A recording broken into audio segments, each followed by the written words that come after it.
Hello, good morning बच्चों। कैसे हो आप सब? मैं वीरेंद्र भीमवाला आपका स्वागत करता हूं आपके अपने चैनल में, जिसमें हम आपका 10th क्लास का चैप्टर नंबर 7 पढ़ रहे हैं, जिसमें हमने तत्वों का रासायनिक व भौतिक गुणधर्म के बारे में डिस्कस करने जा रहे हैं। 3 पोर्शन थे। परमाणु के बारे में डिस्कस कर लिया था, आवर्त सारणियों के बारे में डिस्कस कर लिया था, किसने बनाई थी। अब हमारा जो है लास्ट टॉपिक है इस चैप्टर का, तत्वों के रासायनिक व भौतिक गुणधर्म, उनकी प्रॉपर्टीज जो होती हैं। उससे पिछली वीडियो में मैंने आपको क्या पढ़ाया था, इलेक्ट्रॉनिक विन्यास निकालना बताया था कि इलेक्ट्रॉनिक विन्यास किस प्रकार से निकाला जाता है। तो देखो बेटा, इलेक्ट्रॉनिक विन्यास में निकालना बता दिया था किस तरह से निकाला जाता है। एक बार दोबारा बता देता हूं। जैसे सोडियम है, सोडियम 11 पर होता है, इसका विन्यास कैसे निकलेंगे? 1s2 होगा, 2 होगा, फिर आता है 2p में 6 भर सकते हैं तो 6 हो गए, तो कितने हो गए? 10। उसके बाद 3s आता है, उसमें 1 भर सकते हैं तो कितने हो गए? 11 हो गए। ठीक है, तो इस तरह से हम इसका विन्यास निकालेंगे। यदि इसके कोष बनाए तो देखो ये पहला कोष है, ये इसका दूसरा कोष है और ये इसका तीसरा कोष है। देखो ये 2 लिख रखा है, 2 लिख रखा है। तो यहाँ पर यदि इलेक्ट्रॉन की बात करें, ऐसे भरे इलेक्ट्रॉन तो कैसे भरेंगे? देखो इसमें 2 भर दिए, इसमें ये 2 हो गए, ये फिर से 2 हो गए और ये 2 हो गए, 8 हो गए। इसमें कितने आएंगे? 2 आएंगे ऐसे। और इसमें कितने आएगा? 1 आएगा। यदि कोष में भरें तो कोष में सोडियम के 3 कोष, 1 कोष, 2 कोष, 3 कोष। पहले में 2, दूसरे में 8 और तीसरे में 1। ठीक है, तो इस तरह से मैंने तुमको विन्यास निकालना पढ़ाया था। अब देखो, मैं कुछ इंपॉर्टेंट चीज बता रहा हूं तुमको। मैंने आवर्त सारणी बताई थी और आवर्त सारणी में मैंने तुमको क्या कहा था भाई? 18 तो होते हैं वर्ग, जो ऐसे होते हैं, ऊपर से नीचे वाले ऐसे। ठीक है, और 7 क्या होते हैं? आवर्त होते हैं आवर्त सारणी में, जो इस तरह से होते हैं, हॉरिजेंटली इस तरह से। और ऐसे जो होते हैं वो क्या होते हैं? वर्ग होते हैं। ठीक है, अब देखो, अब हमारा जो मेन मुद्दा है, मेन जो है वो ये है, ये हमारा पार्ट 8 चल रहा है। हमारा जो मेन मुद्दा है वो मेन मुद्दा ये है कि जो गुणधर्म है, अब तत्व जो है उनके बहुत सारे रासायनिक गुणधर्म है। जैसे परमाणु त्रिज्या हुआ, आयनिक त्रिज्या है, ठीक है, और विद्युत ऋणता है, आयनन एंथैल्पी है, इलेक्ट्रॉन लब्धि एंथैल्पी है, संयोजकता, बहुत सारे गुणधर्म है इनके तत्वों के। ठीक है ना, उन सब के बारे में हम डिटेल से पढ़ेंगे इस टॉपिक के अंदर, गुणधर्म वाले टॉपिक के अंदर। लेकिन उससे पहले एक इम्पोर्टेंट चीज तुमको जानना जरूरी है कि क्वेश्चन में क्या होता है। देखो ये बात तो सबने बता दी थी और इसी बात के ऊपर लड़ाई हो रही थी सब साइंटिस्टों में कि जो आवर्त सारणी है उसमें सेम तत्व, जो जिनके गुणधर्म एक जैसे, तत्व के गुणधर्म एक जैसे हैं, वो सब क्या दिखे थे? वो सब एक ही लाइन में आ रहे थे, या एक ही ग्रुप में, या फिर एक ही कॉलम में आ रहे थे। ये बात तो सबने साबित कर दी थी। ठीक है, लेकिन क्या होता था, गुणधर्म तो एक जैसे हैं लेकिन वो बढ़ते घटते रहते हैं।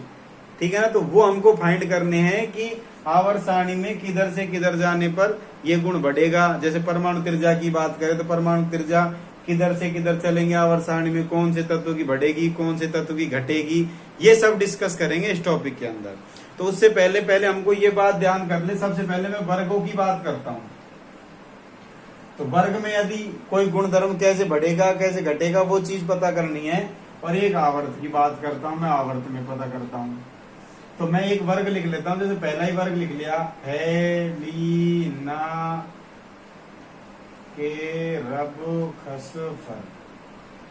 ठीक है, ये मैंने एक वर्ग ले लिया, जो पहला वर्ग है। ये देख लेना अपनी आवर्त सारणी में, ये फर्स्ट वर्ग है जिसमें ये सारे तत्व लिखे होते हैं इस तरह से। अब वैसे साइंटिस्टों के अनुसार तो ये सारे जितने भी तत्व हैं, सबके गुणधर्म सेम है। ठीक है, सब में एक जैसे गुण दिखेंगे, लेकिन इनकी जो गुणधर्मों की संख्या है, इनके जो गुणधर्म वो बढ़ते घटते रहते हैं। त्रिज्या हुई वो बढ़ती घटती रहती है, किसकी ज्यादा है किसकी कम है, एक जैसी तो सबकी है नहीं। इसलिए इनमें देखेंगे कि भाई किस प्रकार से क्या होगा। ऐसे ही मैं एक आवर्त लिख लेता हूँ, क्योंकि आवर्त सारणी में हमको 2 ही चीज देखनी है, आवर्त में बढ़ती है घटती है, या फिर वर्ग में बढ़ती है घटती है। ठीक है ना, ये 2 चीज ही देखनी है हमको।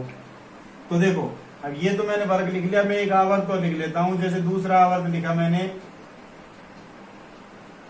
हीलियम हो गया, बेरिलियम हो गया, बोरोन हो गया, कार्बन हो गया, नाइट्रोजन हो गया, ऑक्सीजन हो गया, फ्लोरीन हो गया और नियोन हो गया। ये एक आवर्त हो गया, सेकंड आवर्त जो है, ये फर्स्ट वर्ग है, ये सेकंड आवर्त है। अपनी आवर्त सारणी में देख लेना, ऐसे जो है ये इस तरह से, ठीक है। अब वर्ग में तो हम ऊपर से नीचे चलेंगे ऐसे, तो इसको मैं लिखूंगा टॉप से बॉटम, और आवर्त में इधर से इधर चलेंगे, मतलब इसको मैं लिखूंगा लेफ्ट से राइट। ये हमारा लेफ्ट साइड है, इधर से राइट की साइड चलेंगे तभी तो टॉप से बॉटम जाएंगे तो देखो इनके परमाणु क्रमांक देखते हैं। ये 1 नंबर पे आता है, ये 3 पर आता है, ये 11 पर आता है, ये 19 पर आता है। तो देखा है तुमने कि हमको ये पता लग रहा है कि ऊपर से नीचे जाते हैं वर्ग में तो तत्वों के परमाणु क्रमांक बढ़ रहे हैं ना। चलो इसमें देखते हैं, लिथियम 3 पर, बेरिलियम 4 पर, बोरोन 5 पर, कार्बन 6 पर, नाइट्रोजन 7 पर, ऑक्सीजन 8 पर, फ्लोरीन 9 पर, नियोन 10 पर। और हमको यहाँ पर देखने पे पता लग रहा है कि लेफ्ट से राइट जाने पर परमाणु क्रमांक बढ़ रहा है, इनका बढ़ रहा है ना।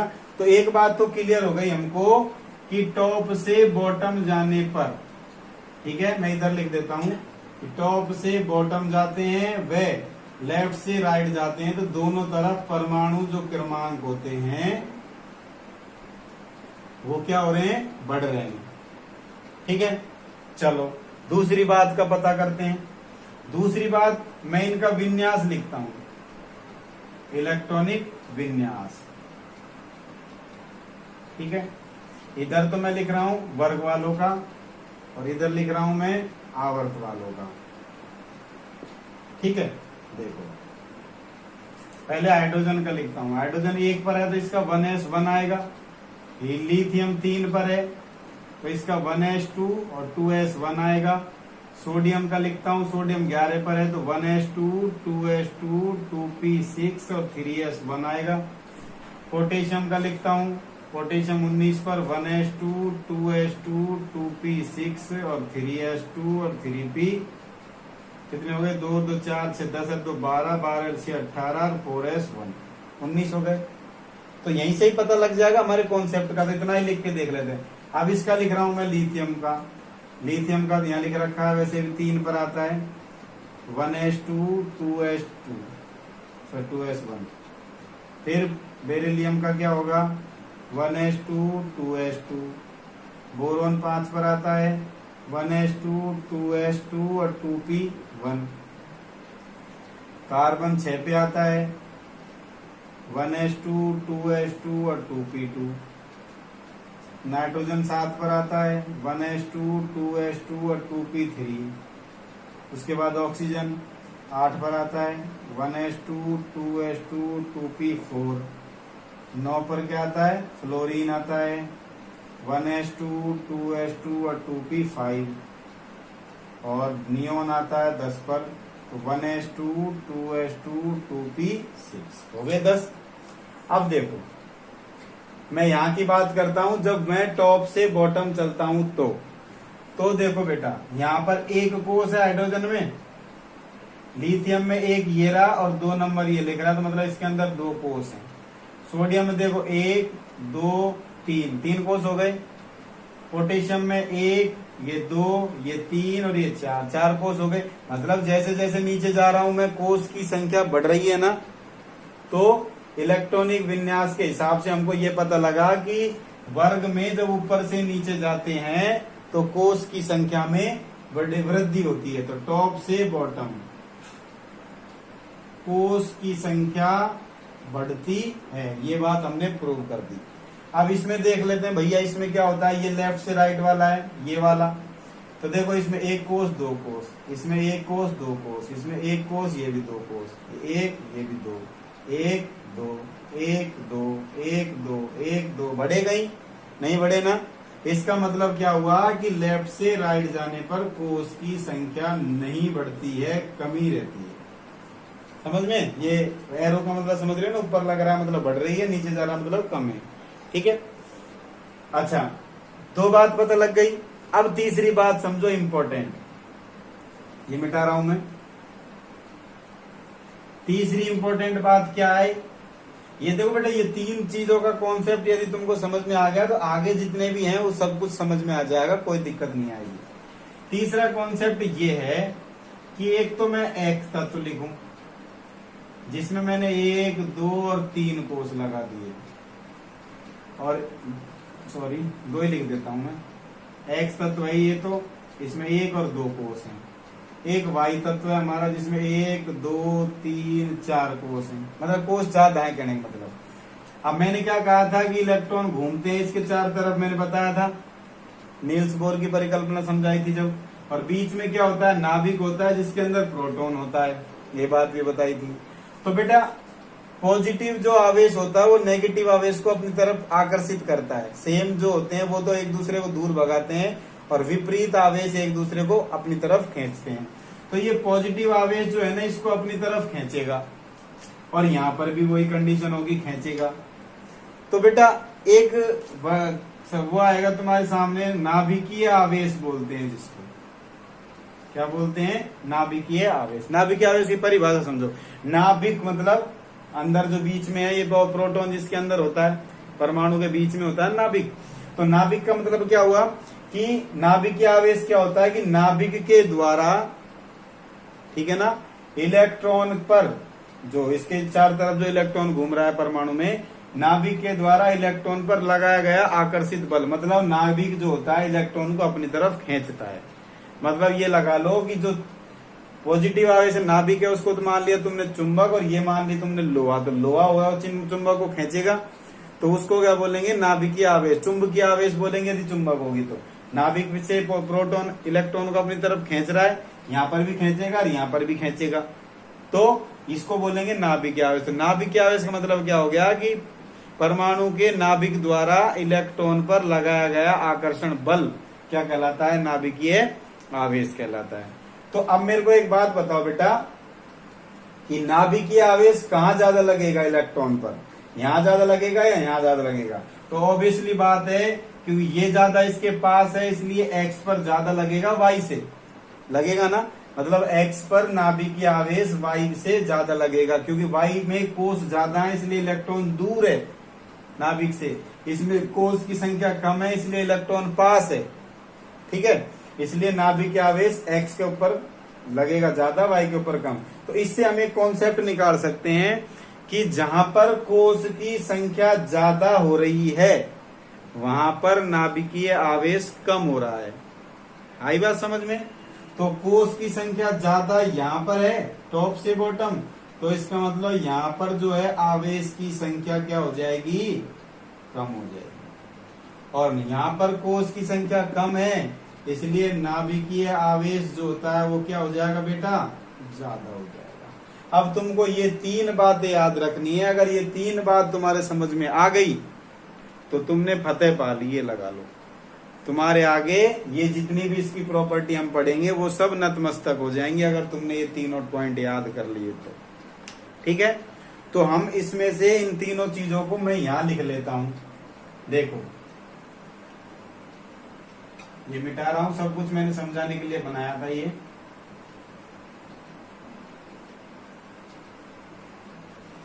तो मैं यहां लिख देता हूं, पहली बात तो लेफ्ट से राइट और यहाँ टॉप से बॉटम।